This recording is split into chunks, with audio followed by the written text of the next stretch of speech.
Right,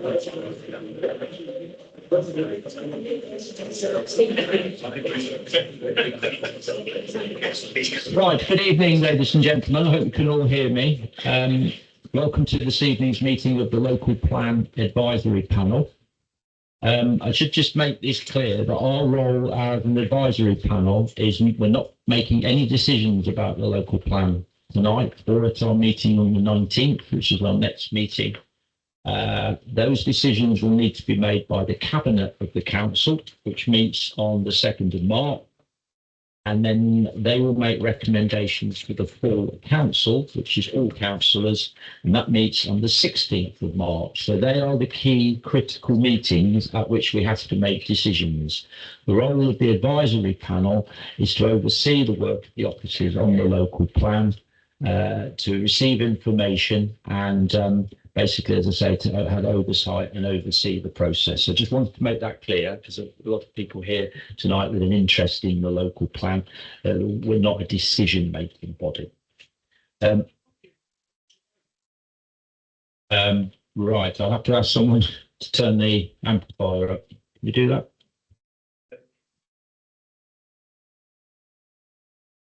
Probably in the cupboard, which might be a bit awkward to get to. I'll try and speak a bit louder. Can you hear me now? Good. So members, you'll need to just really use your microphone tonight because we've got a lot of people here. So apologies for absence. Item 1. I don't believe there are any. I think we're all here. Thank you very much.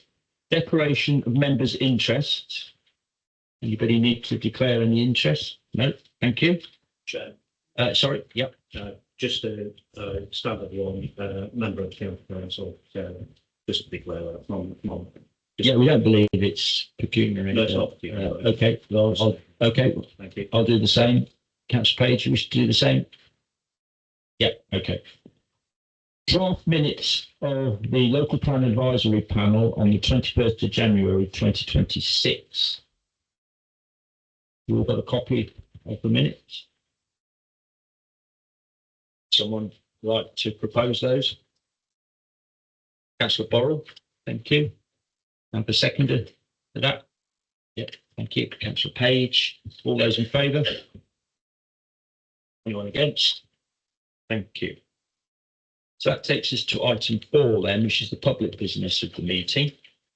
Any urgent business? A. Councillor King, I think you sent an email in for an urgent item. Is that correct? Yes, Chair, I did. So a couple of days ago, following on, it's in the minutes of the meeting, item 5, Land South of Gartrey Road Advisory Committee, which we did have a bit of discussion at the last meeting. So we've received the terms of reference for that a couple of days ago, which said, can we provide feedback by Friday? So what I felt was this should be on the agenda for us to discuss and question with officers tonight. It isn't. I was requesting that it ought to be. So I'll ask the director to make a statement on where that is ongoing. There is a report being prepared that will need to go through the democratic system. And well, can you just clarify whose decision this is? Then? I'll ask the director. Because I'm not happy with the proposed composition of this group. That's all. Yeah, well, there hasn't been any decision yet. It's a proposal. The proposal. Yes. Yes, it's a suggestion. suggestion. I'm just trying to understand when we were going to consider this. I'll ask the director to update. Yeah, thank you. But the detail of it, because that report is not public yet, hasn't been finished, we'll need to discuss that later if you wish to.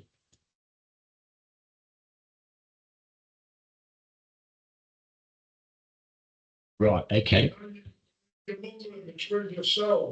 I'm not mumbling. I'm definitely not mumbling.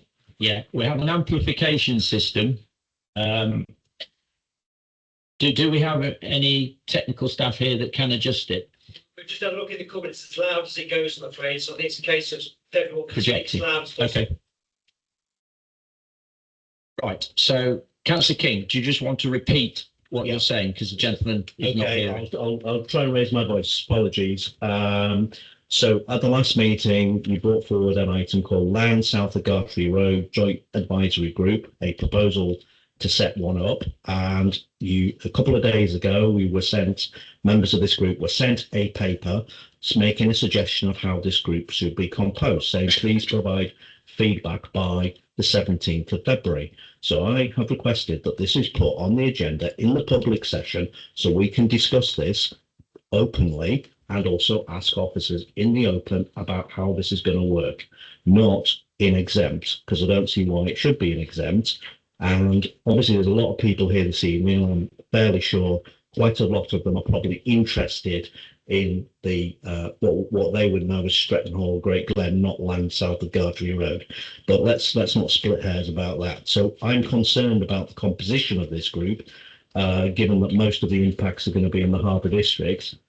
And it seems to be tipped very heavily in favour of representatives from Oby Wixton Borough, which is fine. In some respects, we need them to be involved, but they outweigh the Harbour District representatives considerably, and I'm not happy about that at all. And I think this. So what I'm saying is that's my feedback on the record, but I'd like an explanation of how this is going to be sorted out and finalised, and whether we're going to actually consult with residents and the community about how they would like this to be set up.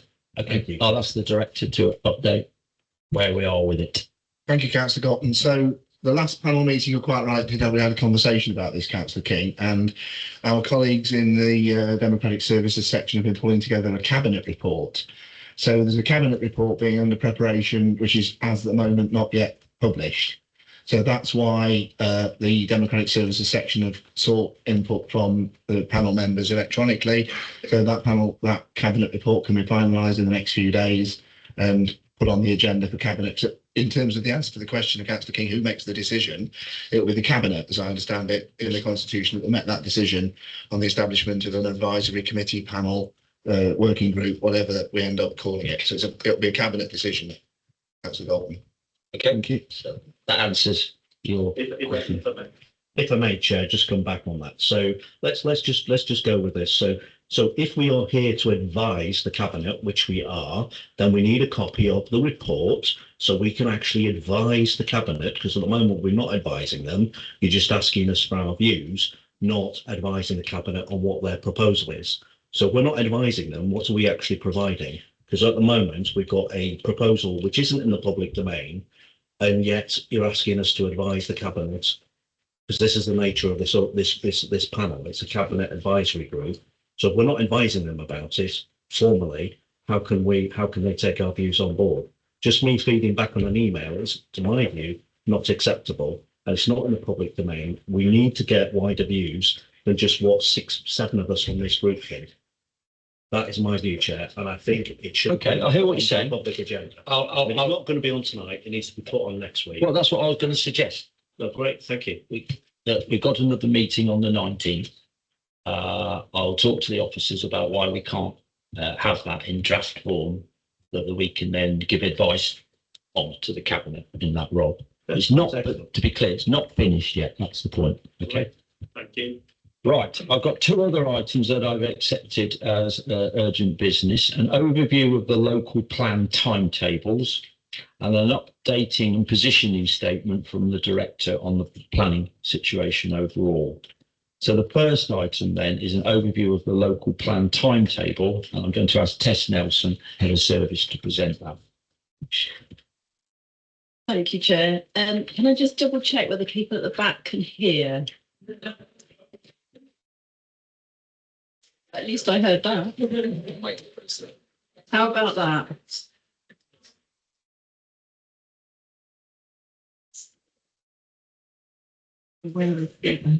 How about that? I don't think I can get any closer to the mic. How about that? They need to project a little bit. Okay. Let's give it a go. If someone at the back puts their hand up if they stop being able to hear, how about that? Okay, so by way of reminder, we did talk about this at the last meeting, but before the director provides an overview of where we are with the local plan, we thought it might be helpful just to remind ourselves of timelines. So, as the chair has mentioned, we have an extraordinary meeting of Cabinet on the 2nd of March to consider submission of the local plan. That report will then go to an extraordinary meeting of Council on the 16th of March. Subject to the outcome of that, the Council will then consider submitting the local plan. So if it's approved at Council, officers will then submit the local plan to the Secretary of State for examination, and that will happen towards the end of March or early April. So once the local plan is submitted, the examination process starts, and essentially the local plan moves from being within the control of the council to it moves over to the planning inspectorate, who at that point takes control of the process. So the timelines that we've got on the screen here are our current estimates of that timescale. So we think if we submit March, April time, by early summer, we think the planning inspectorate will be appointing that inspector, and that'll be from their in-house inspectors who are all trained, specialised in local plan work. That inspector will then identify the issues that the inspector would like to hear more evidence and more information on, and will identify agendas for public hearing sessions. We estimate that those hearing sessions will take place in summer or autumn of 2026. Assuming those timelines happen in the way that we anticipate, we will then look to move towards adoption of the local plan towards the end of 2026 or early 2027. All of those planning inspectorate examination timelines are caveated by saying clearly they are outside of the control of the council. So between now and submission, we've got a number of member engagement sessions. So some of these have already been completed. We obviously have tonight's meeting. We then have, as the chair's mentioned, another meeting of this group on the 19th of February, prior to that 2nd of March Extraordinary Cabinet and 16th of March Extraordinary Council. Thank you. Okay, so you've set out the critical timelines, and you've emphasised that if we make a decision to submit the plan, it then becomes in the hands of the government-appointed planning inspector for the examination, and they will have to determine overall whether the plan is considered sound and can be adopted or not, is the case. Does anybody have any questions about the process by which we have to follow, required to follow? I think it's fairly familiar. Okay. Right. So now, well, if there are, I offer questions to members of the panel first. That's fine. There aren't any. If you have a question, Mr. Winnard, then very happy to take that. If you could use the microphone, please. Thank you very much. I hope that everybody can hear me. Anybody who can hear me? Great, thank you.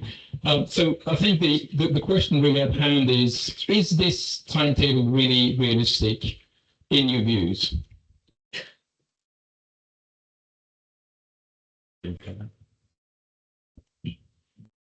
Thank you, Chair. Thank you, Mr. Winnard. Yes, happy to take that. Yes, is the straightforward answer. Yes, I think this is realistic. We have extensive project management behind the scenes to make sure that all of the elements of the work that need to be completed are indeed completed in time. And these are the dates that we've been working to for some time, quite a number of months. So yes, we do think it's realistic. Thank you. Yes, sir. Can you state your name, please? So, David Campbell-Kelly, resident of Willoughby Waterloo. Right. Could I ask, where is any allowance for any modifications that come out of the inquiry? With nothing allowed for in the timetable. So there's several ways in which modifications can be submitted and time to do that. I'll ask the director to explain the modification process. The planning system allows for changes or suggested changes or modifications to be submitted to the inspector. So it would be a matter for inclusion within the papers to council if there are any early modifications the council wanted to put forward. And then it will be for the cabinet and the council to look at those and submit. It's the examination where those modifications would be considered, not before that, not before submission. But it takes time. And there's no time up to the time you're saying the plan will be adopted. The modifications will be submitted to the examination. Yeah. Yeah, so we know it takes time. So the modifications will be prepared as required, as if there are any needed, which may well be, and then will be available for cabinet and council to consider. The ones that are available before submission or in the lead up to submission. If there are more modifications, they'll be prepared after that as part of the examination process. But essentially everything from this point forward goes into the examination process. Sorry. Yeah, let's finish your question. The time for those modifications, which may need consultation, will take time. Oh, I think you're referring to, sorry, I think you've misunderstood. You mean if the inspector proposes modifications? Right, we've now understood. Yeah, absolutely. There's a legal process and route to follow. Do you want to explain that, please? Yes, thank you, Councillor Galton. So the process for dealing with modifications through the examination. So time's allowed in the examination process. So once the plan is submitted, the inspector basically takes over the plan. It's his or her plan to manage from that point forward, not the council. So they will consider what modifications are required, normally after the hearings, and then there'll be a period allowed for consultation on those modifications after the hearings as part of the examination process. So the plan stays in examination until the council's received the inspector's report and accepted it and move forward from there towards adoption. So the examination, although we only regard the examination process as the hearings, the examination process starts from submission and doesn't end until the council's adopted the report. So there's time allowed in all of that for any modifications to be consulted upon. Between the end of 2026. 4 years. Well, we're not allowed to take 4 years now. The examinations could only take 6 months.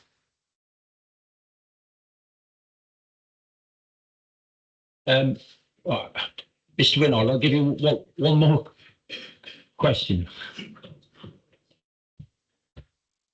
So the question is related to Leicestershire County Council having deemed the local plan about 6 months, actually 7 months ago, as unsound. Has that been resolved? So, Mr. Winnold, that was a decision, their response to the consultation. Things have moved on quite a bit from them. And there was a cabinet report, which I referred to a couple of meetings ago, just before Christmas, that I don't know whether you've seen as a scene setter to the situation. And we are expecting a further report from the County Council, which we're planning to take. So I'll just check with the director, when are we planning to take that report? Well, there's intended to be, if Cabinet wishes to be the case, a report on collaboration going to the Cabinet meeting on the 2nd of March, which will sort of provide a bit more background on the extent to which we're collaborating with the County Council. I can assure members of the public and everyone here tonight that we are, and work is ongoing. So really the point is that this has been going on for 7 months. I had a meeting with our local MP last Friday, who also had meetings with officials at County Council last week, and that matter hadn't been resolved by last Friday. So the logic to me is the following. You're going to commit a local plan when you don't have resolved cross-boundaries or resolved issues, which basically puts you in a very weak position to negotiate with them and with others, including the developers. My conclusion from this is that you're going to find yourself with a development which has now appeared on the planning system as scoping as of 2 days ago, which when I started to look at the documentation And one of our colleagues here, who is an ex-developer, has noted that it's only looking at transport issues in a few kilometers radius around the site, which basically is nonsense when it comes to strategic planning around Leicestershire. What that means is that you're committing Leicestershire County Council Highway to years of investments that they have no money for at the time when they have a £90 million budget. I'll ask the director. I didn't quite hear your question. That was more of a statement, but I will ask the director. Well, the question is very simple. Is this a viable strategy? I'll ask the director to respond. Well, we are submitting it is a viable strategy. We're saying it is a viable strategy. We regard it as a viable strategy. And the key element towards making it so is the community infrastructure levy that the council is working on with developers and with our own councillors. So yeah, community infrastructure levy is a key mechanism for ensuring infrastructure is funded, because that will be on the development industry to pay for infrastructure support. That's question, Mr. Campbell Kelly, all over here all night. Questions. Just to say, the community infrastructure levy is a new item.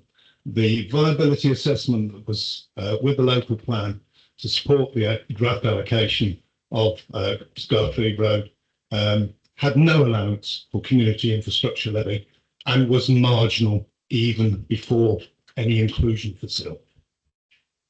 So that's it's a statement. Okay. Thank you for that. Councillor King.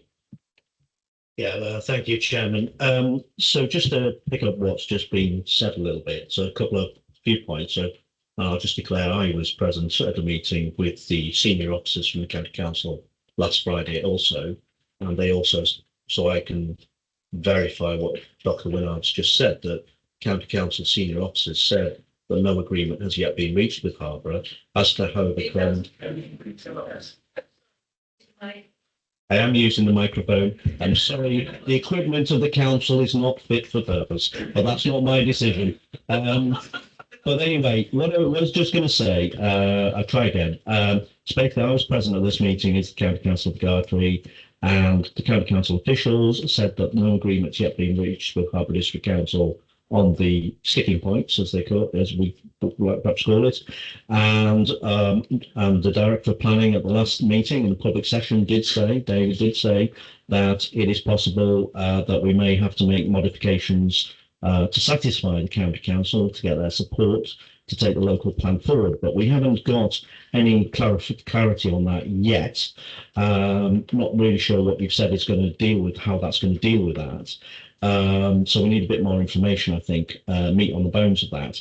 But we still haven't got answers that I raised at the last meeting on 21st of January as to how public participation is going to be managed, both at the cabinet meeting, special cabinet meeting on the 2nd of March, and also at the special council meeting on the 16th of March, getting ahead of myself there. Because when we had the Reg 19 meetings, as you might recall, Chair, members of the public did raise questions, but it took so long to get answers, they weren't actually able to ask supplementary questions. And so there was a lack of clarity about it. Now, I was told last week that it's all been worked on and we'd have clarity on that. Are we going to get clarity on that today? Or are we going to get that? Because, you know, we're running out of time. Members of the public need to know when they need to submit a question by, whether they can ask to speak at a meeting. They've all got, you know, arrangements they want to make. So this, you know, we need to, you know, that needs sorting out. I'd also like to make a suggestion now, given the number of people who showed up here this evening, that the council might want to think about the location of particularly the special council meeting, where it's going to have it, because if we hold it in here, we have got a limited capacity for members of the public to attend. And I don't think that would be very good if we were having, you know, a lot of people having to stand downstairs and not be able to be in the meeting to see us debate and discuss matters that directly affect our local residents and taxpayers. So I think that's really important. I've got no suggestions as to where that might be, but if you know, we can talk about that. But I do think that the officers we need to think about where that's going to be. I don't think holding it in here would be the right venue, given the level of public interest that's likely, particularly at the council meeting. and I think it is something that needs resolving. So just on the point about whether we are going to have modifications, by their very nature, if the modifications are part of the examination process, well, obviously, if they're major mods, they'll have to go out to a consultation process. But if we're talking about making any form of modification to the plan that is, and given that, Chair, you said at the last meeting, no changes have been made to it, the plan as was, if we're now talking about making modifications, won't we have to do some consultation on the modifications that we're proposing to make before we actually agree as councillors to send it off to the inspectorate or not, as the case may be? Because, I mean, okay, there could be just very minor things like typos and the odd word here and there, and actually have no meaningful change of what's being proposed. But if they are significant changes, then surely we would have to make, have some form of public consultation to seek people's residents' view, as well as get the development industry and the applicants, particular landowners and all that sort of stuff, views as well, to make sure, and other stakeholders, to make sure they were happy or not, as the case may be, with those modifications. Now, I'm not hearing that in what you've said. Yeah, let me So take can you advice on clarify that. the So points? Thank you. pre-submission modifications, are we required to consult? We're not required to consult councillor. If I can just come back on that though, Chair, but if they are significant, surely we would have to do that. Because you couldn't, in all logic, say, well, if we, and obviously I'm not, but if they are major ones, you couldn't just say, well, we're going to send it in anyway with these major modifications. That would be absurd, surely. Directed to comment. The local plan is as proposed to be submitted. The process is that if following consideration of all of the representations, it's concluded, including from the county council and others that we're working with, that major modifications are required, or any kind of modification, small, medium, large, they will be put into a report to cabinet for them to recommend to council to submit with the plan as a package to the inspector. And then the inspector will take that into the examination, and they then will manage public engagement in those modifications and moving forward. So that's the way the system maps things out, Chairman. Yeah, on your point about the location of the meeting, we'll take that away and look at it in terms of the numbers. I can't remember last time. I think we met in this room. I think You'll recall three swans we did in the conference centre. for the Yeah, submission. for the council meeting it was, yeah. Okay, right, we'll take that away. Look at it. Councillor Page. He said it. We've done your point, right. Right, I'd like to move on now then to the updating and positioning statement from the director. The director's going to make a statement on the planning situation. So this is quite important as to where we are. So I want everyone to be able to hear this. So hopefully your microphone is working. Hopefully, Councillor Dalton, hopefully, Chair. So I'll get through the statement as quickly as I can, but clearly I want people to be able to hear it and not gabble through it. So I've got a little bit to say, so apologies for that in advance. Panel members and others in attendance this evening will be aware the Council is now approaching a significant decision point concerning the submission of the new District Council's local plan to the Secretary of State for examination. Council is meeting to consider this matter on the 16th of March, mentioned that several times already tonight. This is probably the most significant decision the Council will take during the remaining time it's in existence, currently expected to be 31st of March 2028, when the District Council will hand over to a new unitary council. In short, greenfields and undeveloped areas in district are currently at risk of speculative development. They're at risk from a plethora of planning applications from land promoters, developers, putting in those planning applications in potentially poorly related locations that lack plan-led infrastructure support. These planning applications are already starting to come through to Planning Committee for consideration, putting significant pressure on that committee. It's very hard for the Planning Committee to refuse such planning applications in the absence of the minimum of a 5-year housing land supply that in reality only an up-to-date local plan can put in place. This has become because national policy presumption in the National Planning Policy Framework takes effect when a council does not have a minimum 5-year land supply in place, a presumption in favour of sustainable development. In short, this presumption is that councils in this situation should give planning permission for applications for new homes unless very stringent constraints are present. Generally speaking, the council does not have a choice on whether or not it meets its statutory and nationally set housing number needs. They have to meet those nationally set housing number needs. If it tries to resist or refuse speculative planning applications, those developers will simply appeal that decision, and the government planning inspector will overturn or be likely to overturn the council's decision and grant planning permission. That process will cost the council and therefore local council taxpayers a significant amount of money. But more importantly for local residents, if it occurs frequently, it will also risk the council having its powers to determine planning applications removed from it. The planning service will be put into special measures and government appointed inspectors brought in to run the service, with the council required to develop an action plan covering how it will improve its service, also at potentially great expense. Although it's possible to resist in a few cases linked to character and appearance type issues, for example, in most cases that's not possible. The Harbour District is quite unconstrained. There are no national land protection designations such as national parks or national landscape areas, formerly known as areas of outstanding natural beauty. The underlying and fundamental reason that this is happening is because the council can no longer show it has a minimum of a 5-year land supply for new homes in the district. The need for new homes is present from wherever that need comes from, and the council is obliged through government policy to meet that need. Currently, the local plan is failing to meet that need because the adopted local plan does not contain enough allocated land to meet the need and therefore is out of date and urgently needs replacing. This is the task the council has set itself about doing and has been doing since it signed an agreement with its partner councils across Leicester and Leicestershire in the form of a statement of common ground on housing distribution across the area, the whole of Leicester and Leicestershire, back in December 2023. There are two main contributory factors to why the council is currently unable to show a 5-year land supply for housing. The first contributory factor is that from a point of view of good planning, it was unfortunate the council was unable to sign that statement of common ground I mentioned a short while ago, 18 months or so earlier. But the council was not in a position to do so back then. So for 18 months of valuable local plan preparation time was unavoidably lost and cannot be retrieved.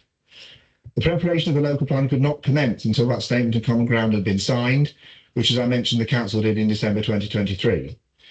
If preparation of the plan we are preparing now had started earlier, we could have had at least been further down the plan preparation process and probably close to or even beyond adoption. The 5-year housing land supply could have been safely in place, protecting the district and shielding it from unwanted poor speculative development. The other contributory factor is that central government has significantly increased the district's housing requirement to levels that outstrip the 5-year housing land supply the district was able to show it had until just last year, 2025. And which it had worked very hard to obtain in the period 2015 to 2019, when the current adopted local plan was prepared and adopted. This, unfortunately, is outside the council's control. But in order for the council to be able to regain a minimum of a 5-year housing land supply, it must respond positively and proactively to that national requirement. To do this, it must put a new local plan in place as soon as possible that allocates sufficient land for new housing, that delivers the magic minimum 5-year land supply for new homes. These two factors demonstrate that despite what we may feel or think, parts of the district are now under significant growth pressure, which is not surprising when we consider the district lies on the edge of one of the 20 major cities of the United Kingdom. All of that being said, members and officers of the council have done great work, I think, to get us to where we are today and a new plan ready to be submitted for examination. And we've collectively done this in about 2 years. I want to stress how positive that is, and we should all recognise that. We are facing development challenges. There's no getting away from that. And the vast majority of that has arisen from changes to central government policy and their increase to the district's housing targets. This is a scenario we face. We need to address it through submitting a local plan and then supporting that plan through examination and adoption to get back control of development across our beautiful district. And this is what we have spent the last 2 years collectively doing, in which we're now ready to take the plan to the next stage of submission to the Secretary of State. What an achievement that would be. Indeed, the only way back to get control back of the district planning density is to submit, examine and adopt a new local plan as quickly as it can. Failure to do so will perpetuate the absence of a minimum of a 5-year housing land supply for an undefined period. This would serve to expose the council and its successor council, whatever that might look like, to an undefined period of years, probably at least until the early 2030s, as an estimate, of potentially poorly located, non-plan led speculative development that is not adequately supported by a plan-led infrastructure. An additional interesting point to raise at this point is that in addition to the lack of a 5-year housing land supply, the district is also in a challenging position concerning its gypsy and traveller pitch provision. I understand this can be a challenging area of planning for us all, and I don't refer to this lightly. But as with housing, there's no getting away from the fact that it is a national requirement that all planning authorities and local plans provide sites and therefore plan to meet the needs of that group. Just last night, the Planning Committee refused an application for this use, and so we may be facing an eventual expensive appeal. It's a live demonstration of how the district urgently needs an up-to-date local plan to provide traveller pitches and other land uses like housing, so we can get back control of that land use too. So, what have we been doing? The council officers have moved heaven and earth to develop a new local plan for the district in an incredibly quick timescale. Because the new local plan has been developed so quickly and efficiently, it's been possible to develop the new local plan under the 2023 National Planning Policy Framework from the last government under statutory transitional arrangements. In broad terms, this means that the district is having to plan for around about 2,000 fewer homes in the plan than would be the case if we were not planning under those transitional arrangements. This is quite a good deal for the district. So when the plan's now nearly ready to be considered for submission, the plan is now nearly ready to be considered for submission by the Cabinet and Council in March. It's an overwhelming submission, I would suggest, for the well-being and protection of the district that the Council does decide to submit the local plan to the Secretary of State for examination when it meets on the 16th of March. This is of such a great importance for 4 main reasons. The first main reason is restoring what I keep going on about, we've mentioned several times already, the restoring of that minimum 5-year housing land supply to the district.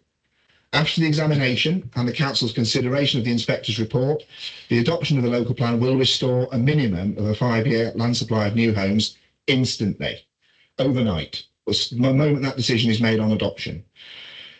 In reality, the land supply will be significantly more than the minimum of 5 years at the point of local plan adoption, because the way the Inspector will view the plan, he will or she will make it so. Let's just reflect on the significance of that for a moment. All the planning for hundreds of new homes outside of the local plan, for example, on sites the council that were submitted to the local plan process, that were not selected for allocation in the plan, that are currently being submitted to the council's planning applications, would stop. All applications on those sites that are outside of the local plan be submitted to the council for inclusion in the plan would stop with immediate effect upon the adoption of the new local plan. This is an overwhelmingly important reason for the council to decide to submit the local plan for examination to protect our district from unwanted and poor speculative development immediately the plan's adopted. Adopting the new local plan as soon as possible is the only practical way for the council to get back control over planning decisions and be able to refuse speculative planning applications again. The local plan is the only way to get that back. There's no real other practical way to do it at all. The second important reason why the council needs to submit the plan for examination is to ensure the new plan-led development is appropriately supported by new infrastructure. The list of infrastructure required to ensure the development of the new local plan is sustainable is set out in the Infrastructure Delivery Plan, the IDP as it's sometimes called, that accompanies the local plan and is integral to it. The only way to ensure that IDP is given effect to is to submit, examine and adopt the local plan. If we don't, the council will not have control over ensuring development comes forward speculatively as appropriate infrastructure to support it. The result of that will be, in the light of the council having to permit unsustainable speculative development, we're likely to get infrastructure shortages that our communities tell us will only get worse. Having a local plan is the only way to positively and proactively deal with inadequate and poor quality infrastructure. The third important reason why the council needs to submit a local plan is that by allocating land for development to meet needs, for example, housing, employment, community facilities, open space, transport and education, protects those parts of the district outside the areas allocated for development in the new local plan from speculative development. The fourth important reason the council needs to submit the plan for examination is that a site being embedded and allocated in the plan enables a sophisticated and imaginative site master planning to take place with the site developer and promoter. This is key to ensuring the sites delivered through the plan-led approach become real, tangible, high-quality, sustainable places for the new communities that will call them home. This will also ensure new development is sensitively delivered and integrated as much as possible into its landscape and townscape setting. Without a plan-led approach, the delivery of new development, it would not benefit from this sensitive approach to master planning and placemaking, and therefore ensuring development does not integrate into its landscape setting, and therefore the risk of poorly designed, inadequately considered, and inadequately integrated development will perpetuate across our beautiful district. I understand, completely understand, and I think everyone in this room around this table understands, it's hard for communities near to locations that are proposed to be allocated for development in the local plan, and then they would vastly prefer those allocations not to be there. I also completely understand communities can see their lives changing as a result of such developments potentially coming forward. It's important to recognise that the sites have been selected for allocation in the local plan are those that perform best in the rigorous site evaluation and assessment process that underpins the local plan. The site evaluation undertaken to support what was published alongside the draft proposed submission local plan that Cabinet and Council considered in February and March 2025 does that and demonstrates that the sites selected are the best available. I completely understand other stakeholders may hold different views. I accept those in that position. This is exactly the reason why the independent public examination is in place as an important part of the statutory plan making process, where the independent inspector appointed by the Secretary of State can hear the range of views. The inspector can then impartially evaluate them, independently and objectively feed back to the council with their recommendations on the plan, together with any ways in which the local plan could and should be modified in order for it to be fully and comprehensively found sound. This is very much part of the plan making process, and all who take part in it should make use of it. I encourage it. I encourage everyone to do just that and seek to take part in the examination. Essentially, the sites were chosen to be allocated in the plan because they are located near or close to existing urban areas, where there is strong and robust range of supporting infrastructure already in place to support the integration of those sites into their geographic setting. Further, very productive work is and has been done with our key partner, Leicestershire County Council, in their dual role as local transport authority and local education authority. This work is to ensure key policies and text included in the local plan cover what the Transport Authority and the Education Authority need in order to ensure the local transport network and the provision of local education are as they need them to be to enable the proposed allocated development to be sustainably delivered. We've heard in previous panel meetings, Chair, that information to support the plan has not yet been published and should be published as soon as possible. It's the intention to bring as much of that information as is humanly possible that is not yet publicly available to the panel meeting on the 19th of February, next week. Our officers are busy working on this as we speak. I understand the point that we should aim is not to just publish a huge amount of information for Council on the 16th of March. For the first time, colleagues are working hard to make much of that information that's been not yet made available next week. The items we're finalising are the transport evidence, the education evidence, and other important elements of the sustainability work.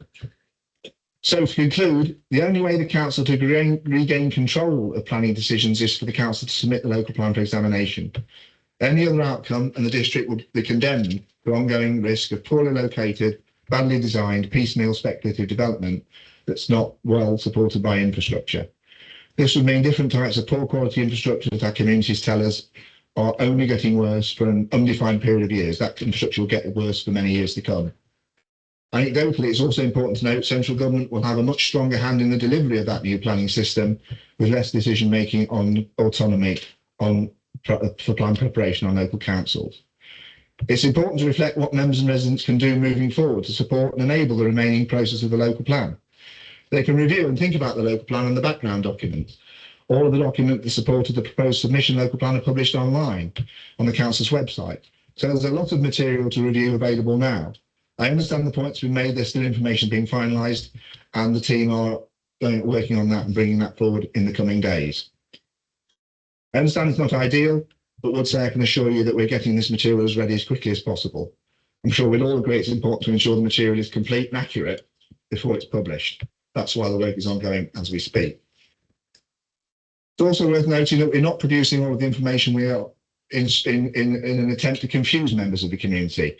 It's a requirement that we publish all this information of the statutory plan making system. It's not being produced to fox people or confuse people and push them out of the system. It's a requirement of the system that the inspector and the examination have these quite large amounts of information available to them. When members in the community do review the considerable amount of information, I encourage everyone to think about how they wish to seek to engage with the inspector at the public examination. It could theoretically be that they want the inspector to consider additional or alternative sites, for example. It's up to the community to engage with the examination process and how they wish to do that through the examination and programme officer who will be appointed. That examination programme officer, which the council will appoint to assist the inspector, will manage and run the examination, and they'll be able to assist in guiding the community in how to access the examination. They're not yet appointed, but they will be once we lead into that examination process. I do stress it's the inspector who will ultimately decide what issues and questions relating to the local plan are on their examination programme. They're technically referred to as the Inspector's Matters, Issues and Questions, MIQs, as you'll probably hear as shorthand. I'd stress the inspector makes the decision on what MIQs to include in their examination programme, not the council. Once the plan's submitted, the inspector manages the inspection from there. That said, the more carefully considered, expressed and set out issues that the community would like the inspector to consider hearing have a better chance of convincing the inspector to include in that programme, and for those bodies and individuals to be invited to one of their examination sessions and to hear those views. But it's the inspector that will make that decision, and the inspector is appointed by the Secretary of State, not the council. All who have made representations on the local plan are listed in a database, and they will be made known to the inspector so that they can decide who and which organisations they would like to hear from at the examination hearings. The council will be likely to be thinking about potential small-scale modifications to suggest to the inspector. It's important to note these cannot be large in scale because the plan-making system does not allow that. If they were, the plan would no longer be a coherent package of measures, sometimes referred to as the spatial strategy. In light of this, if large-scale modifications will be submitted, the plan would no longer be sound to submit. I stress again that all modifications suggested to the inspector will be for them to independently consider from the viewpoint of whether they are needed to redouble the soundness of the plan in their viewpoint, from their viewpoint. They decide that, as I say, the council has no role in that part of the process. So there's real positive so I encourage real positive thinking from the community and members that are engaged in the approach as we approach the examination, so that we can work together and positively influence the remaining stages of the local plan preparation process, so we get the best and most comprehensive, soundest local plan for the district of the future. I'll just leave you with a couple of takeaways, Chairman, if I may. If you take nothing away from what I've said in the last 20 minutes or so, please do reflect on these two things. Not submitting the local plan for examination will not kill the plan. Far from it, in fact. The plan will still be delivered. Developers have already or are working up planning applications for the sites proposed to be allocated in the plan, so the plan will still be implemented in full, even if it's not submitted for examination by the council on the 16th of March and not adopted. Not submitting the plan, though, will perpetuate speculative development as well as the development allocated in the plan also being delivered. Because if the new local plan is not progressed through submission to adoption, it will not be possible to put a 5-year housing land supply in place, a minimum of 5-year housing land supply in place, so speculative development wouldn't continue, as is the case now, for an indefinite period. So just to put that another way, if the council decide not to submit the plan on the 16th of March, the district would have a potentially toxic mix of development in the plan being delivered in full, also having to deal with an ongoing, completely unconstrained stream of speculative development coming forward unchecked for potentially years to come, well beyond the existence of Harbour District. Thank you for listening. I hope what I've said is useful and sets the rather stark, acknowledged situation we're facing into context and sharper focus. Obviously, happy to take any questions the panel may have, Chairman, and with that, I'll hand back to you for the rest of the agenda. Okay, thank you, Director, for setting out that situation in the government planning policy as it stands at the moment. Are there any questions or make any comments on that? Councillor King. So a couple of things, Chair, a few points, Chair, if I may. So first of all, is David's statement, which he read out, which was extremely lengthy, is that going to be provided in written form and put on the public domain? Happy to do that, yeah. Yeah. Is that going to happen tomorrow, or is that going to be happening in 2 weeks? When you say the public domain, well, how would you go on the record of the meeting? Because we just read it into. It'll be part of the minutes of the meeting. Yeah, but can we have a written record put out instead of us having to listen to the recording all the time? Yeah, that'd be great. Thanks very much. That's great. Thank you. So just picking up a few points, if I may. I am somewhat surprised by some of what's just been said. I think it's, I, I find it quite, I can't say what I think about it because we're in a Well, hang on, meeting. Kathy, But what is it that are you disagreeing? Hang on a minute. Are you disagreeing with something? Yeah, I do. Chair, Right, well, you because- better tell us what it is. Well, so first of all, the directors just said, community needs to look how they can engage with the inspector. Okay, but you can only engage with the inspector if you put a representation in at regulation 19. You can't just engage with the inspector unless you're going to tell me something different now to what you said before at previous meeting. How residents who are interested or community groups want to engage with the inspection process, if that is what it comes to, about alternatives or whatever it is. I mean, I really don't think that was accurate, what's just said. Second thing is residents' views have been ignored. Thousands of residents have written in saying they didn't like the local plan at Reg 19, didn't agree with the site selection, lots of things, although you haven't published those responses, but we know they did, and they've been ignored because you told us at the last meeting that no changes have been made. And neither we as councillors nor the public, the taxpayer, has selected any site in this local plan. This has just been kind of by the machinery that's done that. And, just want to put that on the record. Now, David's read out a very lengthy statement, which I disagree with some aspects of it, which I'm not going to go into all of that now, because I haven't got time to do that, because I haven't got a copy of it in front of me, and I'm trying to remember what he said. But let's just go back to last March. The County Council said that Harborough's local plan, draft regulation 19, was premature, unsound, and unsupported by the evidence. So that's not me, that's the head of the planning at the County Council said that. You know that as well as I do. Now, since then, as far as I'm aware, the County Council, as a statutory consultee, has not changed its official position. Now, a few minutes ago, you said we're working with the County Council, but on Friday, the senior officer that's responsible for this area told me that nothing had actually been agreed and nothing was in place. So those two things cannot be both true. So either something has been agreed or is in the process of being agreed, or it hasn't. But at the minute, officially, nothing's changed. So I can only go on the basis of what I've been told and what the information that's out there in the public domain, that one of the main statutory consultees says that this plan is unsound and unsupported by the evidence and was premature. So that is where we are. So in terms of the speculative development, well, you're right. There's 15,000 or so units of housing that are in the planning mix at the moment, and we need 6,500. So yeah, there was a lot of speculation going on. Now, David, you just said that when the local plan gets adopted, well, that's a piece of string at the moment because we don't actually know when that's going to be.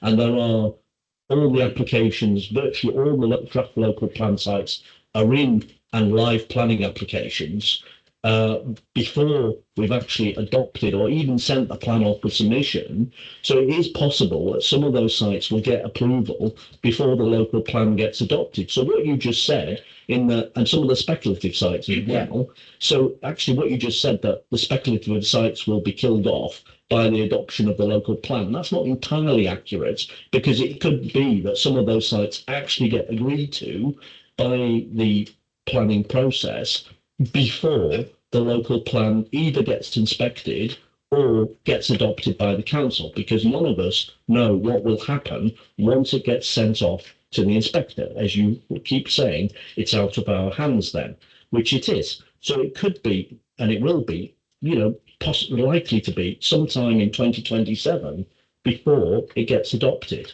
Now, yeah, it may be when it gets adopted, it brings the shutters down, but that's a long way off yet. And a lot of applications have been in for some time, and most of them are only outline. So they're not, they're not even the full. So, I heard what you said, but that's not necessarily accurate what you said, I don't think. I think it was slightly misleading. Should we Say that all developments. should we let the director respond? A minute. He had a long section on this, and I haven't finished. So I think the other thing I want to say is, the question then is. The question Chair, the question you're raising a number of issues, and I think it's better to deal with them separately. Okay. All right, and then you can come back. to me. because otherwise we're going to end up with 5 or 6 different things, and we're going to lose focus and track of what Well, I just said. Okay, so I'm going to ask David to respond on the particular issue of the speculative applications and the timetable. Yeah, and what I said, I think, Chairman, in what I was saying was that the speculative applications, the torrent of them, will be switched off, if that's the right term, at the point of adoption.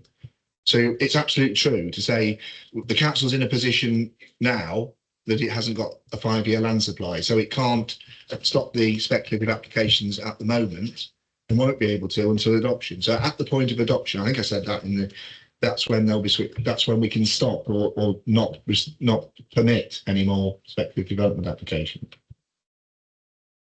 If I may, Chair, that won't stop them, because they'll still come back, because as you know, David, as well as you, Chair, the local plan is a minimum requirement, not the maximum.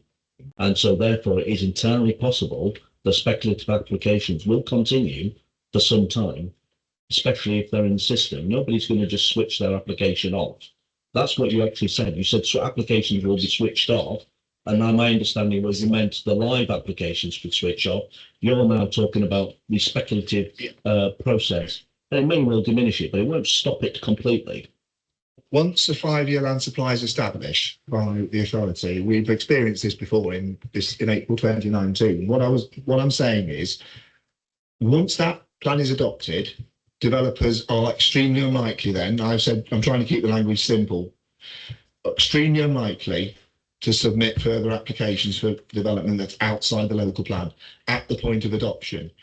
The applications that have already been registered are already under consideration during the period of development when we haven't had a 5-year land supply. They're already in the system. But at the point of adoption, as we experienced before, when we adopted on 30th of April 2019, very quickly, almost immediately, I think immediately, that dried up. There was no more applications that came in for speculative development from that point on, because we had a minimum, you're absolutely right, Councillor King, a minimum of a 5-year land supply. Recently, historically, this council's been demonstrating over a 7-year housing land supply. That's what the local plan will deliver for us. I don't know. We didn't get a torrent of speculative applications until we lost the 5-year land supply. This is why it would have been extremely just helpful. before Christmas. Hang on a minute. So it would have been. Don't tell me to hang on. I'm the chair. You need to pose your questions and make your comments. I'm more than happy for you to do Well, that. if I can just come back on that point, then, Chair. That's why it would have been extremely helpful if David's very long statements had actually been provided in writing, so we could actually read it. We're happy. He's happy to do that. Well, I think then it needs to. So just if you can answer the points, though, you did say, and I made notes, that residents' views, residents' community engaged with the inspector examination process. And I'm just trying to get a confirmation. How are they going to do that if they didn't make a comment on Regulation 19? Because you've painted a picture that community can still get involved with representation for the inspector at the examination. Well, my understanding from what you said previously is that's not possible unless you've actually made a representation at Regulation 19. And the other caveat is the inspector decides to call you to appear before the examination. It's not a given that you can get to speak to the inspector, as I understood. So, but if you can clarify that point, Dave, because that's not. I think you know that is the case because you've said that's not what the director just No, said. I think he did. To be say fair, David, do you want to? Yes, clarify that. Thank you. The council received that, I think, I don't know the exact number, Tess will have the exact number to hand, perhaps other members of the team will. But the council's received thousands of representations on the plan. And those representations will go forward to the inspector. In this room, I would hesitate to say there's probably people in this room that signed a petition of 2,370 signatures, something like that. Was not a petition. We had agreed that. Mr. Winnard, Mr. Winnard, you will have the opportunity to speak, but we need to conduct this properly, as I'm sure you. No, well, you might be, but you. Mr. Winnard, after members have made their points, I will bring you in and you will be able to make your point if you would disagree with what's been said, okay? So the inspector will have access to all of that material and will be able to call those people based around the issues they wish to call upon. if there are, I hope as many people as possible contributed to the public examination and took part in that. That's what the council worked extremely hard to advertise it as much as possible and to encourage people to participate. Clearly, the process is the process. If you made a representation, absolutely you're available to be called. The inspectors could call you to their hearings. If you didn't make a representation, perhaps you might want to engage with people who did and work together in a group to ask for the appearance of the examination. But the process is the process, isn't it? I mean, thank the Chairman, that you can't go outside. If I may, Chair, just come back on this. That is not what the director said.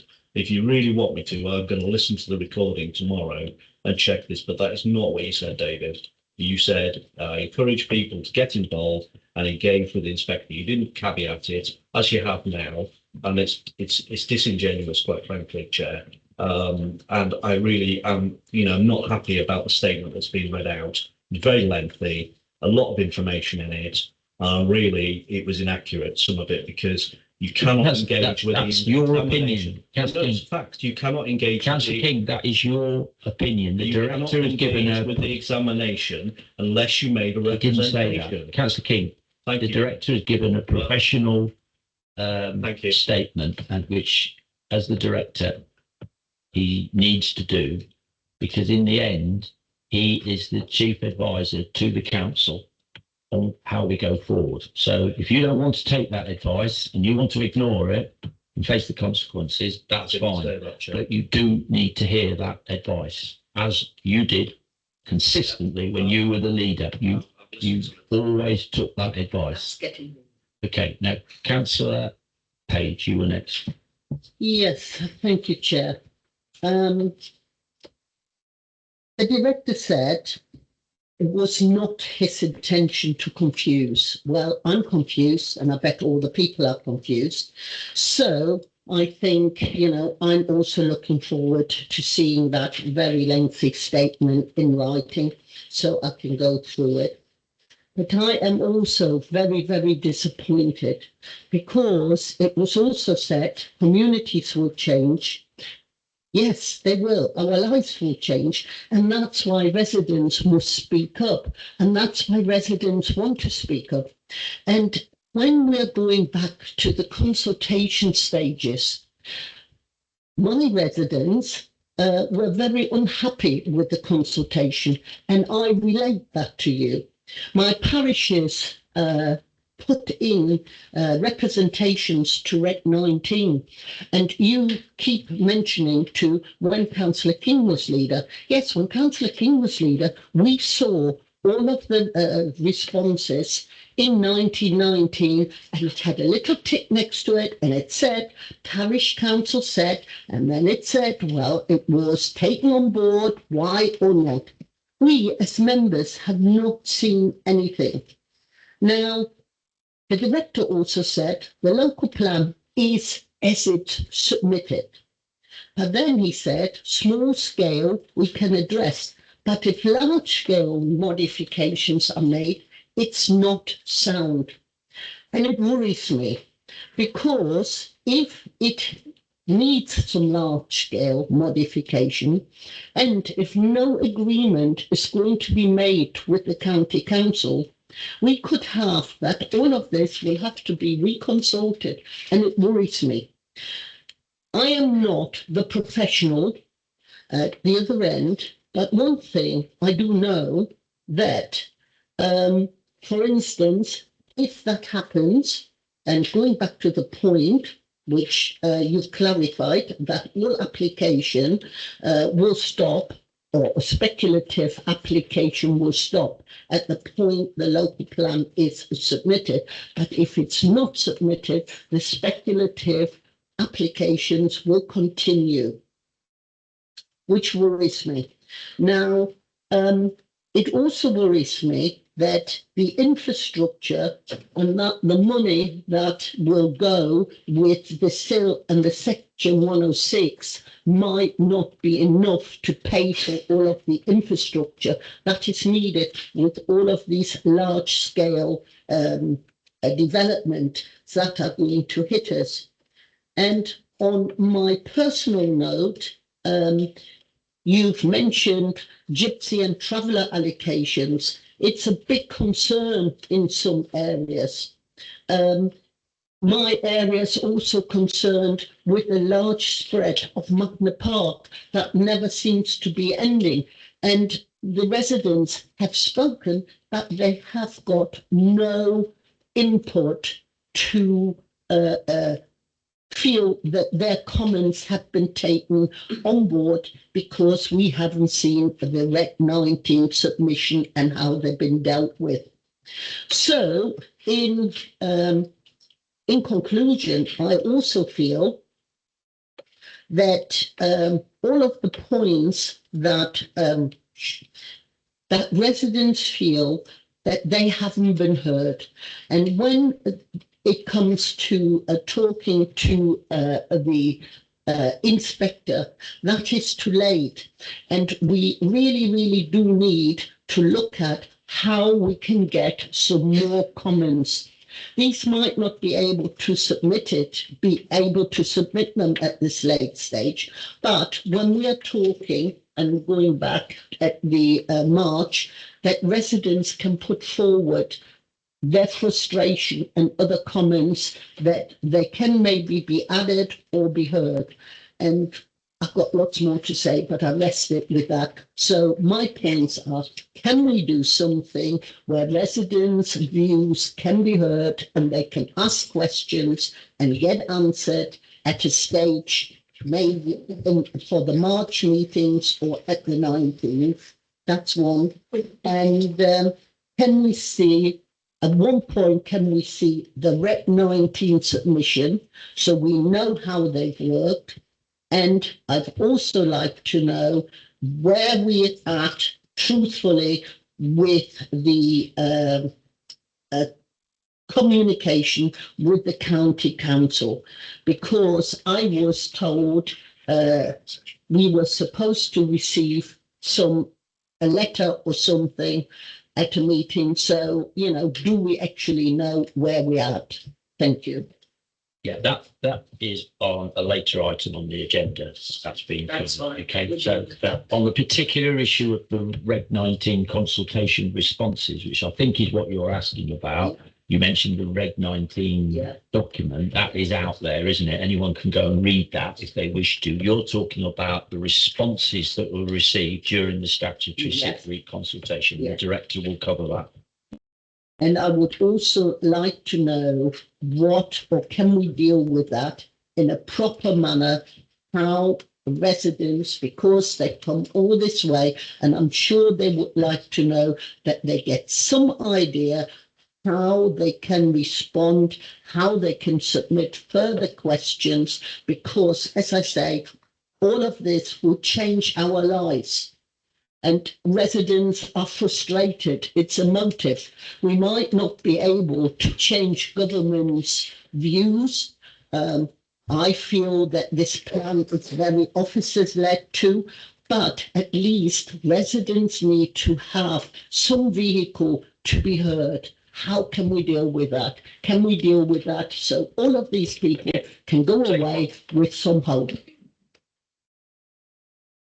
Well, Chairman, the consultation was undertaken on the plan Reg 19, so I understand the point councillors are making about the need to see those responses. So those responses will be published with the local plan for Cabinet and Council as part of the bundle of information that is for councils to make their decision on that. So, and that will be available for the inspector as well. I mean, I wanted to assure members, Councillor Dalton, thousands of names have been submitted, so all those people can make representations to the inspector. They can be considered for the examination. The examination process allows engagement, but yes, Councillor King's right. It's through the process of having made those responses to the examination, to the public consultation on the local plan, but that process exists and is quite extensive in terms of being able to access the inspector and the inspector's process. May I interject for clarification, please?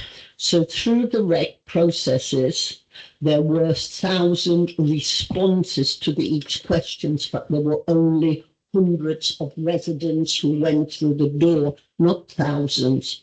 Now, so there were only hundreds, and if the inspector doesn't call every one of them and picks and choose, if he calls all of them, we'll still be here next year. Now, we have, originally it was said that the petition, I'm not the ward member, so correct me if I'm wrong, Councillor King, the petition was supposed to be taken as one. After extensive arguments, it was then recognised that the 1,000-something people were 2,300, I apologise, are taken separately. So do you refer to that when you're saying 1,000, that every person, Mr. Smith and Mr. Jones and Mrs. Miller, who signed the petition for the Great Glen, are all have been listed individually? The petition was recorded as a petition because it's a petition. So But the inspector will have, the inspector has got 2,930 names on that petition available to them as part of that body of response. But is it counted? If it's only counted as one, the inspector is not going to call Mrs. Miller. And There are around 1,900 responses outside of that. So there's nearly 2,000, I think nearly 2,000 responses outside of that. Yeah, if you've got the figures, Tess, on that. Tess will give us the figures. Thank you. So I think, Councillor Page, I think what you're asking is, will each of the people whose name appears next to that representation be contacted by the inspector and invited? Yes. So the answer to that is yes. And that is the hundreds that came through the doors, including the one on the list of the petition. Yes. Yes. So I think we answered a question on this some time ago, and understandably, people are really keen to ensure that the way that that representation was made hasn't disenfranchised people. So I have double checked all the regulations, and my understanding from double checking the regulations is that if a representation has been submitted, then that person is meets the criteria. Essentially, it's a duly made representation, and they will be contacted and invited to submit further evidence. And that evidence could be submitted in writing or could be submitted in person.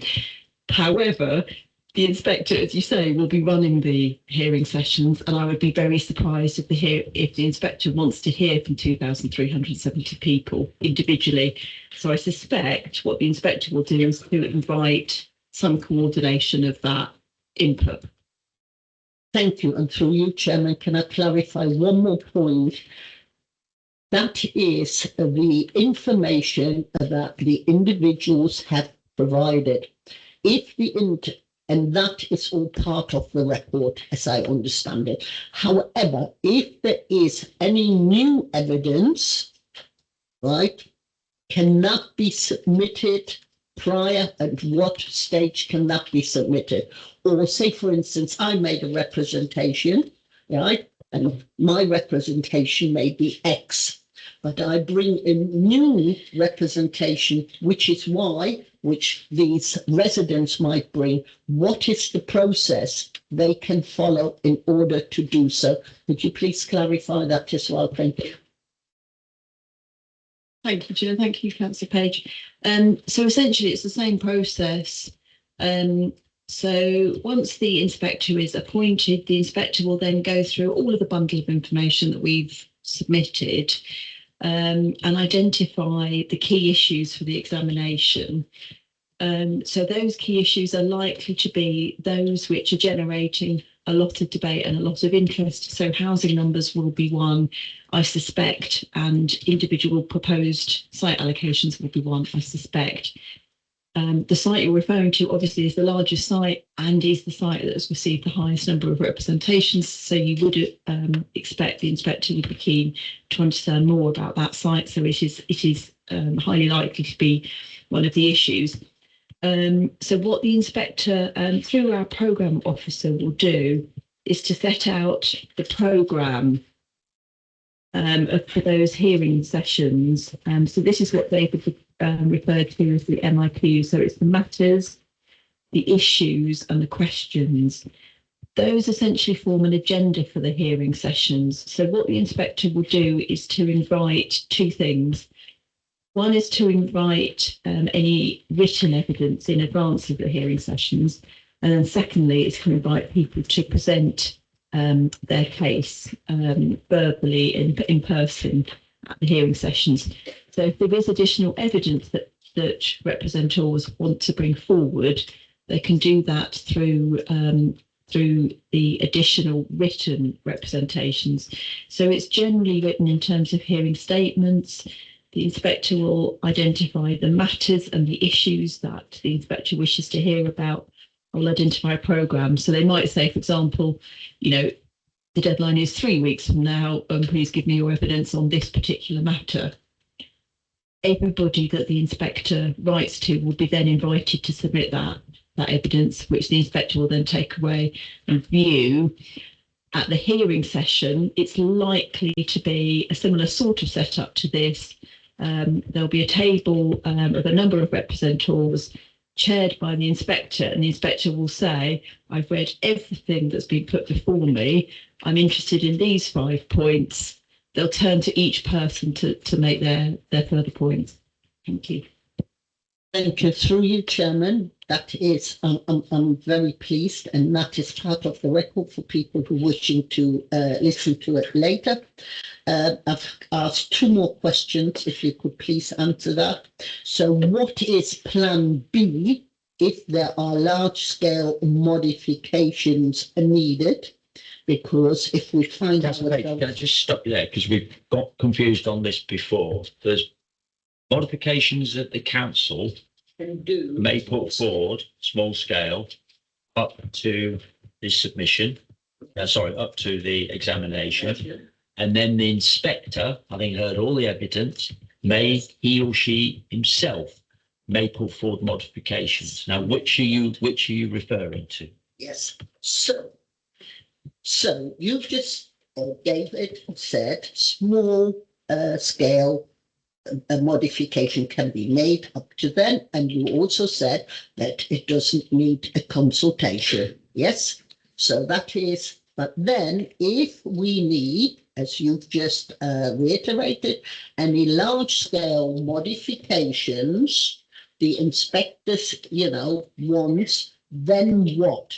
Do we have to go out for consultation yes, again? The directors made that clear. Yes, but then what is the risk in that? Because there was a time frame we wanted to adhere to get that local plan finished and done. Okay, I'll ask the director to advise on that, but there would be a 6-week consultation, okay, that the inspectors requested, and then my understanding is that it would then have to come back to the council to consider the outcome and what consultation response is, and did the council then wish to proceed. But then would we hit the target this council had set itself, or are we going to have have to consider any risks? Chairman, so the council can pull together for the package to be considered by the cabinet and the council in March. It can pull together some suggested changes, suggested modifications that it thinks, from work with the county council that I can assure you is ongoing, work with Leicester City or whichever body or bodies in the room tonight, or wherever we think that merit comes from. Those modifications can be pulled together in those papers, the council and cabinet in March. Those will get sent to the inspector with the bundle. The inspector will then decide whether he or she agrees with those modifications. They'll weigh it in the balance when they look at all. Tessa said they'll read everything, thousands and thousands of pages of material, that they'll read absolutely everything, including those modifications. They'll then decide how to construct their examination hearings. So they'll put together what I referred to as the main issues and questions. and around the topics that are likely to be of greatest contention. And we're probably not a secret what they might be. They could be land south of Gartree Road, they could be Magna Park, they could be Frolsworth Road, Broughton Astley, things of that nature that the inspector will want to consider. They'll also want to consider the spatial strategy and the general housing numbers and things like that. They will then work through those those examination hearings. They'll work through all of that process, and as they're going through that process, they'll be formulating potential further modifications of their own. And they'll say, well, the council's modification meets that need that I've got. A bit of tweaking to the council's modification will deal with that. There aren't any modifications before me about this issue, so I'll need to generate some of my own. Once they've got their final list of modifications, could be from the council, they could ask the council for input to those modifications, they could take the ones we put in advance, they could create their own. They'll consult on that bundle of modifications, whole document, right from end to end in the plan. And that the consultation will be for 6 weeks, a minimum of 6 weeks. They could decide to go for longer, but I've said the examination processes now could only be a maximum of 6 months. So they'll seek, they, not the council, the inspector will consult through the programme officer on that bundle of modifications from wherever they've come from. Those responses will go back to the inspector and they'll consider those in the formulation of their report. They might even decide, it has happened many times before, to have further hearing sessions. Something might get raised as that consultation process that's a new issue. That's quite a big new issue. We'll need to have a further hearing on that. And that happened in the Charnwood case that we've heard about tonight. There were a number of hearing sessions that had to take place during that period. So that can happen. It really is very, very difficult to say precisely how this is going to pan out. The inspector will make those decisions. But the upshot will be at the end, the report will come back to the council following all of that process. And then that will be for the council, for members again, come back to members for a decision on whether they wish to adopt the plan in that new format with those modifications in place. Thank you. I'm quite satisfied, and I've been through it before, but the main reason I raise this point, it is to get that on record for the residents. So can you just, my last point was, could we please look at something to formulate a question and answering process, maybe at our next LDF meeting on the 19th, to give residents a chance to forward further questions and get them some answers? Because, as I said, this is very, very emotive, and I'm sure residents have questions now, but we will be here forever. So is there something you can promise us we can do on the 19th, and then we can get it out? Sorry, do you mean the opportunity? Well, the opportunity is there tonight, and it will be the same on the 19th. We'll be meeting in public as this group. Okay. And I will take questions. So to ease it then, I'm sorry I'm pedantic, because maybe is it possible then that we ask residents tonight, if they have any burning questions they don't get answered, that they can submit them prior to the 19th in an email. If they wish to submit anything that they want an answer to, absolutely, yeah. Okay, so if you can make that statement on record, that any residents, if they have any further questions they don't get answered, if they email David, we will answer some questions on the 19th, and then, we won't stifle the debate, but if there are any urgent questions, that officers can deal with them prior. Thank you. So that can be by way of either coming to the meeting and asking a question, or if they want to submit something in writing, we'll just need to think about the best way to do that, because we could have an email box that fills up, so we need to think about how to manage that. Okay. Thank you. I'm done. I think the principle's good, interesting, but one that needs to follow up, Councillor Page. We'll just need to think about the logistics around it. My thought as well, Councillor Belton, was an frequently asked questions about the examination process. Thank you. Okay. Are there any other questions from the panel? No other comments from the panel? Nothing on this side at all? Okay. Councillor King? Yeah, Chair. So just want to apologise for earlier. Lost my cool a bit, so apologies. Didn't mean to be so. Apologies taken, So Councillor. just want to get that. But quick question, if I may, Chair, just if we can just clarify. David said earlier that in his statement, if I remember rightly, I did make a note that we're trying to get all the information out for the 19th. And I know there's a little, whatever it is, a little intranet thing that we've been given. There's a little intranet site for members of the panel, but when is that information going to be made available and go public? Have you got a date when that's going to go public? So obviously, if you're then saying you want questions from members of the public, how are they going to be able to ask questions if they can't see the information?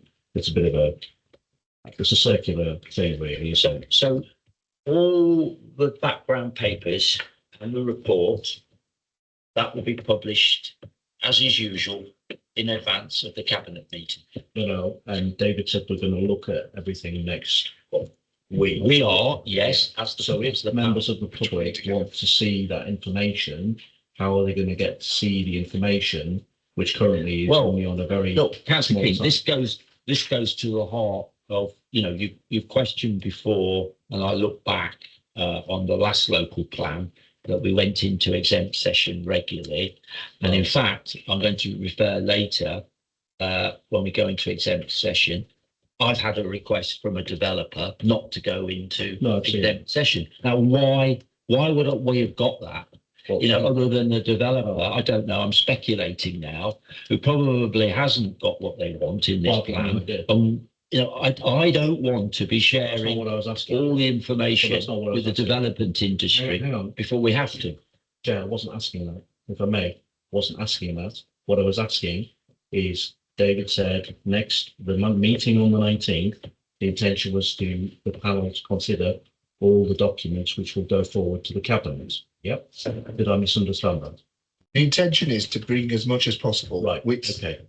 so the panel can see it before it publishes. So I didn't misunderstand that. Okay. So my question was, if that's the case, when will that information be put into the public domain? So that if you were talking about, Councillor Page was talking about questions and members of the public may have. So in order for members of the public to formulate questions, they're going to maybe want to be able to see some of that information. So the question then is, will any of that information be put into the public domain before the next local plan advisory meeting? And if so, when will that be put into the public domain? I don't think that's a difficult question, Joe, if I may.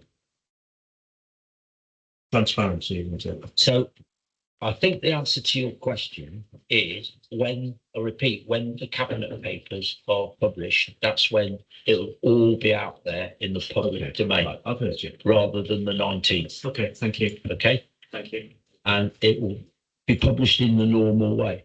Okay. Now, you did ask earlier what the arrangement's going to be for the public to ask questions at the cabinet and the full council. And yes, we're absolutely looking at, there's a process to do that, to submit a question. How that is managed, we will need to firm that up. If I may, Chair, just learning from the Reg 19 process, when we had that, there were some sticking points for that. I think it didn't work as smoothly as it ought to have. And I'm hoping that we've learned from that and that can be sorted out for those meetings. That's the reason why I made that point. Thank you. Thank you, Chair. Okay, right. There are no other questions from the panel. Now, Mr. Winnard, you've been waiting patiently. I have to take councillors first. That's part of the process. They stood for election, they got elected, they have to speak first. So thank you for allowing me to come back. My statement will also finish with a question, and the statement will be shorter than that was made earlier by David. So, advisory panel members, on the one hand, we're being sold a dream of an infrastructure and services monetary, which we are told will fund infrastructure and services with no budget, whether delivered from Section 106 or SIL, exists capable of supporting the size and weight of a strategic development site, which is remote from viable transport link and major employment sites. I'm referring to the land south of Gartrey Road, which is really OB, Great Glen, Stretton Hall, all the way up to potentially Newton Harcourt. There is no military to shake to get the size of infrastructure needed by such large site, and you know it. So does Leicestershire County Council, hence the opposition. On the other hand, we're being sold a shotgun marriage. If we don't do this, then disaster. And in my experience in public or private life, none of those ever work. The issue is not whether Harbour needs a local plan. It does need a local plan. The issue is whether this plan is justified, sound, deliverable, and defensible. If the core of the local plan is based on the strategic development area on the land south of Gartrey Road, which is marginal on financial viability as per your own consultants, dependent upon unresolved transport infrastructure, and weaker than available alternatives that we and the WWRA have offered in the Reg 19, to which we have heard actually no feedback at all. Passing this plan would therefore not reduce risk, it would merely institutionalize it. We're going to repeat recent failures and millions of pounds of taxpayers' monies spent on consulting fees with the other two Harbour District Council-sponsored strategic development sites. Scrap North, which is not delivering at all. And when I look at the planning side, it looks like it's being withdrawn slowly and the developer walking away. Lutterworth East, delivering a fraction of what was supposed to be delivered, even after breaking council policy of 40% affordable housing down to 12%. Expanding local delivery centres and still looking for monies to develop additional transport links, which I understand is still a lot of debate today. Those already look like the proposals there on the land south of Gartrey Road, which would essentially be putting a Lutterworth-sized town in the middle of the fields, transforming the A6 corridor into a car park, and increasing further flooding west in Great Glen. Of course, with the major landowners on the land south of Gartrey Road, Urban and Civic, also owning the land all the way to Newton Harcourt, one of their other strategic sites, together with Oban and Wixton's expected local plan of around 2,000 houses on their side of the fence. That's the failed eco-town of more than a decade ago coming back via the back door where no infrastructure exists to support it. The issue with that plan are the same today and have got worse since the 2010s when that eco-town was canned. A 5-year land supply is not achieved by approving a plan that will fail at examination or unravel in delivery. It is achieved by adopting a sound plan. Therefore, isn't it the case that if the strategy cannot withstand current scrutiny without timeframe pressure or fear-based arguments, it should not proceed in its current form?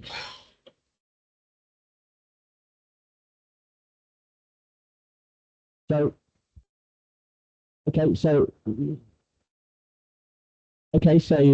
you've made a statement. I wish it was as simple as that, because as the director has explained, there is no way out of this situation we are in. If we were to not proceed with the plan, we will have a planning application for sure. And that planning application will then have to be determined. And we won't have a defendable plan on which to justify all the points you're making regarding this. So there's no, you tell me what the way out of this is, and I'll guarantee I'll consider it. You said you had a meeting with the MP. We are working to a national planning system now. That's pretty much what we've got. In the 40 years I've been involved in it, I have never known it to be so top down and centrally led, with national targets that we have to meet. If the director has said, if we don't meet them, we'll simply have people come in and do it for us from the government. They'll take us over and they'll make those decisions. So we are trying to do the best we can in extremely difficult circumstances. And for you to compare this to the Eco Town, which I was involved in, that was a site of about 15. There's no comparison. That was a government initiative led by the Prime Minister at the time, Gordon Brown, who wanted, I think, 6 eco towns around the country. And it was only partly on this site. It was predominantly on the airfield site. For you to compare that, you're just completely wrong about that, because I spent part of my life opposing that. This is not the same at all. So please don't make misrepresentations on what the parallels are. So if you can tell us what the way out of this situation is, or you can get RMP to get the government to change their mind on the housing numbers that we have to deliver, or the fact that part of this site is Crown land, it is being promoted through by Homes England. There was a statement saying that the government wished to see this site proceed some time ago. We are not masters of our own destiny. We are trying to do our best as the local or planning authority. And if it is going to go ahead, we want to see infrastructure. You're quite right about the need for the infrastructure. If we can't get the infrastructure, it shouldn't go ahead. And I'll be the first to say that. And we've already got examples of that, as you've indicated, through at Lutterworth. They're from the previous local plan, where those sites were put forward. They passed the examination, the inspector, and as you rightly say, they've not delivered one house. So it is not as simple as you want to seek it to make. Don't do the plan and it will all go away. It won't. It will still be there. And if you can tell us, if you have a strategy, or anyone else has a strategy, we're open to consider it. But we are working to a national plan-led system. And if we don't get some sort of plan in place, we risk having speculative development probably for 8 years, because we're going to be abolished in 2 years. If we don't have a plan, we'll be part of some massive area. Will a new plan for that area be the new council's priority? I don't know, but I think probably not. They'll have so many other things they have to deal with, having just taken on the reins of being the council, probably for at least half of Leicestershire, maybe the whole of Leicester, or maybe Leicestershire, maybe we'll be amalgamated with Leicester City, or we'll be sucked into the city. Will that be a priority? So what we're trying to do is get a local plan done and over the line before we're abolished. So please don't minimise and just say, just don't go ahead, because that not doing nothing is probably the worst case scenario. I'm not suggesting for 1 second to do nothing. As a matter of fact, during the last meeting that we had, I asked all of you who had read the Reg 19 submission that we've made. We're not NIMBYs. What we want to know is, what are you doing that is strategically cogent and that is likely to deliver a plan that is deliverable? And what we see today on a site that is of you, the money that you have spent yourself, described as marginally viable with optimistic assumptions in terms of the costings, and I like a good spreadsheet. One has to wonder what is going to happen to the strategic development area that you're proposing.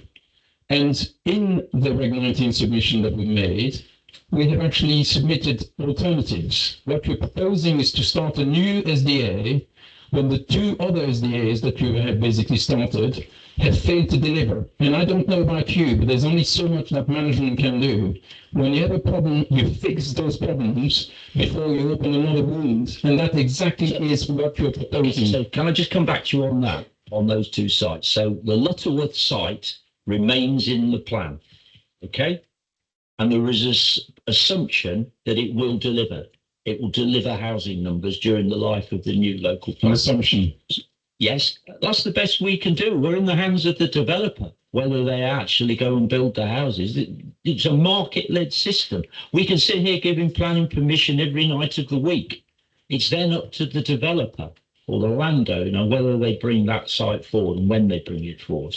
So it's not our decision when it's built. There's been a lot of talk about giving councils powers to actually take planning permission away or put a tax on the land if they don't develop it. But as far as I know, we haven't got those powers yet. So we're in the hands of the developers when you do it. But there is an assumption that the Lutterworth site will deliver. It will contribute to the numbers in the plan. So that's not gone away. The Scraptop North site, hopelessly unviable, asbestos under the site. Yes, it's gone away, but that people in Scraptop aren't going to get away. There's a new site proposed there for nearly 1,000 dwellings. So it's not like, oh, we're not going to do it.